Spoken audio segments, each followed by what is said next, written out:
Another glorious day to be a 40K fan.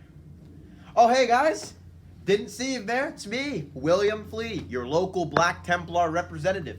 Today I'm here to tell you about the glory that is the Black Templars chapter. We started long ago in a place called the 30,000th millennium. There was a real angry guy. His name was Angron. He's not important, but he was angry. He's working with a real bitch ass. His name was Horus. I don't like Horus. Horus betrayed the Emperor for no reason in particular, except that some other guy went and spoke to him. So Horus gets half of his brothers to betray the Emperor, the super glorious Emperor, you know.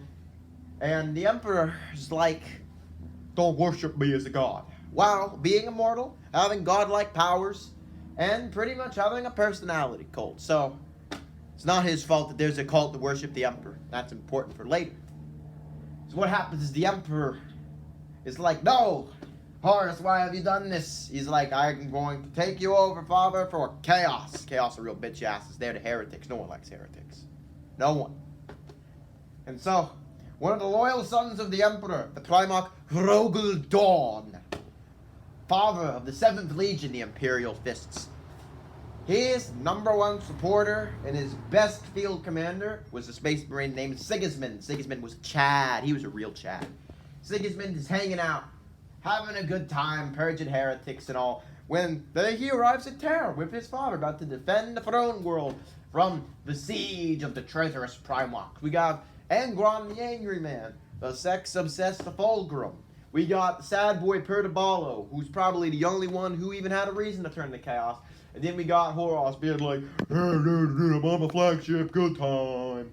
So what happens is Rogel Dorn and his father and Blood Angel's guy, who is literally an angel, named Angel Man. We're just going to call him Angel Man for now, because I'm sure you're all familiar with him.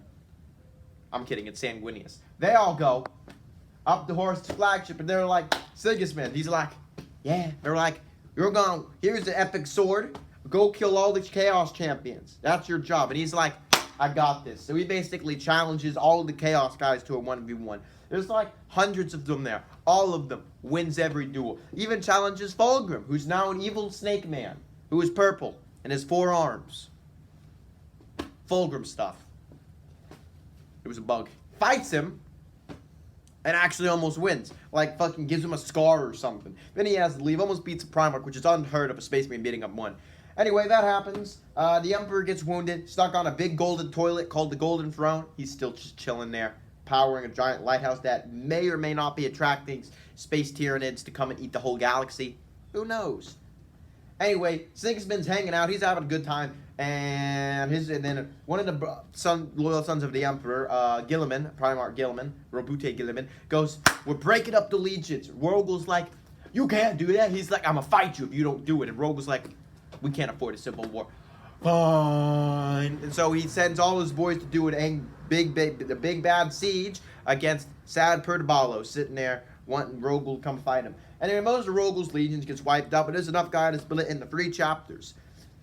All the newest people and all the newbies that were the survivors, they formed the Crimson Fists. All of the veterans and the elite ones, the best fighters, are all formed into the Imperial Fist chapter.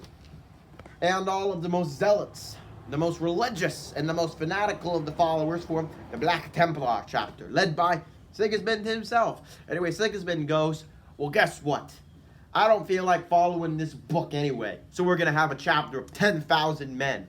Yeah, no one else will know. No one actually knows the full number. It says in the wiki it's 6,000 or 7,000, but it's actually more about 10,000 if you read any of the lore. So he's hanging out there. He goes, we're going to continue to crusade. And he's been crusading ever since, except this hasn't been him.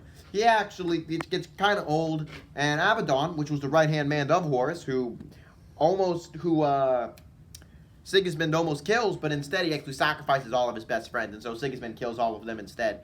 So Abaddon has no friends left. That's what he gets. Traitor. We hate the traitors, especially him. He's like, oh yeah, I'm going to have 13 crusades, but I'm going to lose 12 of them and only win the 13th because I blew up the planet instead of taking it. Yeah, I'm so good at this, dude. Imagine losing for 10,000 years. That's Abaddon. I don't know why Chaos hasn't just kicked his butt out yet. Anyway, he's hanging out, having a good time. Abaddon comes back, 1v1 Sigismund. He's like, Sigismund, listen, you're a dope-ass fighter. Please join Chaos. And, like, he goes on for, like, 10 minutes trying to convince Sigismund. And Sigismund's like, stop. I haven't even been listening to you. Let's duel. And so they're dueling and having a good time. Sigismund was a super warrior, bro. So he takes his sword and it's like, boom! Right through the chest to Abaddon and literally out the other side. Like, fully impales him. But Abaddon has plot armor. This breaks his plot armor, bro. So we don't have any more plot armor. That's how epic the sword was. It broke the plot armor. Sigismund did survive. No, he didn't survive, actually, because then Abaddon cuts him in half. And Sigismund lays there, cut in half, and he's like, Chaos, damn you, I hate you. And basically spites him while he's sitting there in half. He dies. Anyway, Abaddon gets super freaked out, because basically if he does anything to this body, Black Templars are going to come and fuck his shit up. Like, you're going to mess with him. They're going to sail right into the Eye of Terror, go find him. Nothing will save him, basically. So he preserves the sword in the body, sends it back to the Imperium, and it's like, oh, I kept it alive so I could preserve, and tell the world I'm back, and I killed Sigismund. But he really did it because he's a scared pussy. That's why he did it.